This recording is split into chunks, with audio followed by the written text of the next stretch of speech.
गुरु ब्रह्मा गुरु विष्णु गुरु देवो महेश्वराय गुरु साक्षात परब्रह्म तस्मै श्री गुरुवे नमः। श्री गुरु चरण कमलेभ्यो नमः। आज हम श्रीमद् भगवद गीता के छठवें अध्याय मतलब 16वें अध्याय का पाठ करेंगे। अभी तक हमने 1 से लेके 15 अध्याय तक का पाठ कंप्लीट कर लिया है। अगर आपने अभी तक नहीं देखा है तो हमारे यूट्यूब चैनल में देख सकते हैं।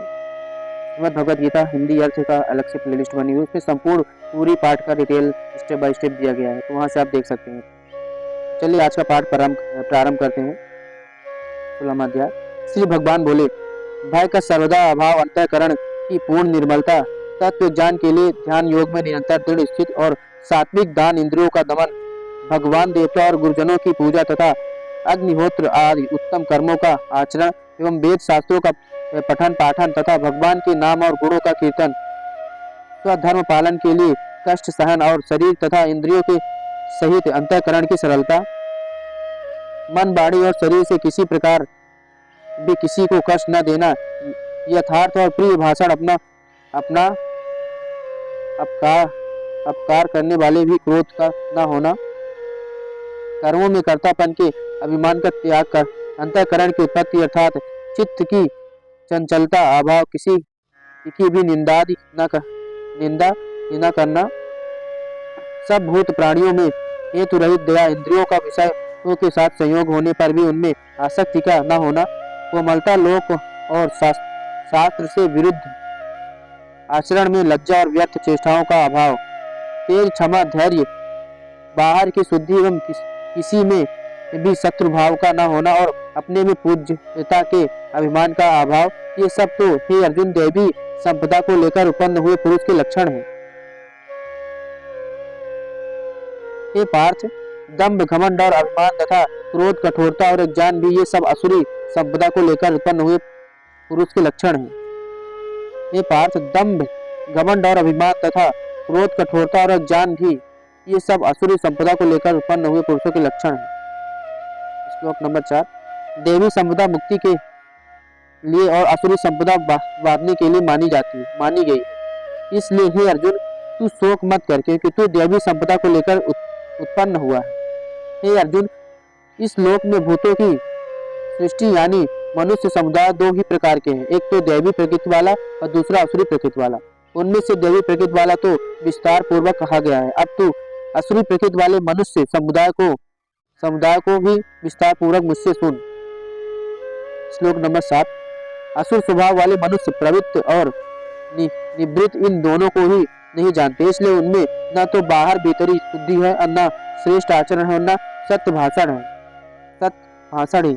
ये असुरी प्रवृत्ति वाले मनुष्य कहा करते हैं कि जगत आश्रय रहित है, सर्वदा असत्य है और बिना ईश्वर के अपने आप केवल स्त्री पुरुष के संयोग से उत्पन्न हुआ है। यह केवल काम ही इसका कारण है, इसके सिवा और क्या है। इस मिथ्या ज्ञान को अवलंबन करके जिनका स्वभाव नष्ट हो गया है तथा जिनकी बुद्धि मंद है, वे सबका अपकार करने वाले क्रूर कर्मी मनुष्य केवल जगत के नाश के लिए ही सामर्थ होते हैं। वे दंभ, मान, मत से युक्त मनुष्य किसी प्रकार भी पूर्ण न होने वाली कामनाओं का आश्रय लेकर अज्ञान से मिथ्या सिद्धांतों को ग्रहण करके और भ्रष्ट आचरण को धारण करके संसार में विचरते हैं तथा वे मृत्यु पर्यंत रहने वाली असंख्य चिंताओं का आश्रय लेने वाले, विषय भोगों के भोगने में तत्पर रहने वाले और इतना ही सुख है इस प्रकार मानने वाले। श्लोक नंबर 12। वे आकाश की सैकड़ों हाशियों से बंधे हुए मनुष्य काम क्रोध के परायण होकर विषय भोग के लिए अन्याय पूर्वक धनादि पदार्थों का संग्रह करने वाली चेष्टा करते हैं।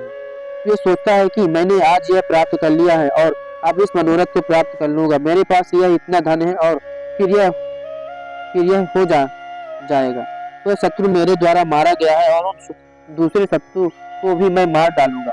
मैं ईश्वर हूँ, ईश्वर को भोगने वाला हूँ, मैं सब सिद्धियों से युक्त हूँ और भगवान और बलवान तथा सुखी हूँ।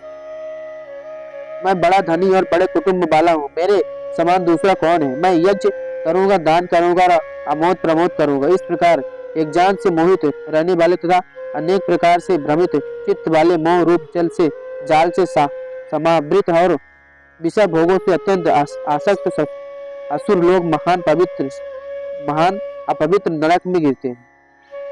वे अपने आप को ही श्रेष्ठ मानने वाले घमंडी पुरुष धन और मान के मत से युक्त होकर केवल नाम मात्र के यज्ञों द्वारा पाखंड से शास्त्र विधि रहित यजन करते हैं। श्लोक नंबर 18। वे अहंकार, बल, घमंड, कामना और क्रोधादि के परायण और दूसरों की निंदा करने वाले पुरुष अपने और दूसरों के शरीर में स्थित मुझ अंतर्यामी इससे द्वेष करने वाले होते हैं। उन द्वेष करने वाले पापाचारी और क्रूर कर्मी नराधमों को संसार में बार बार असुरी योनियों में ही डालता हूँ।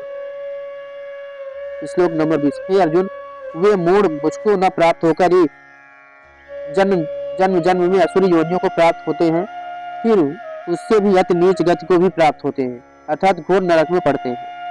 काम, क्रोध तथा लोभ ये तीन प्रकार के नरक ये तीन प्रकार के नरक के द्वारा आत्मा का नाश करने वाले अर्थात उसको अधोगति में ले जाने वाले अतएव इन तीनों को त्याग देना चाहिए। काम, क्रोध तथा लोभ। काम, क्रोध तथा लोभ ये तीन प्रकार के द्वारा आत्मा का नाश करने वाले अर्थात उसको अधोगति में ले जाने वाले अतएव इन तीनों को त्याग देना चाहिए। हे अर्जुन, इन तीनों नरक के द्वारों से मुक्त पुरुष अपने कल्याण का आचरण करता है, इससे वह परमागत को जाता है, अर्थात मुझको प्राप्त हो जाता है।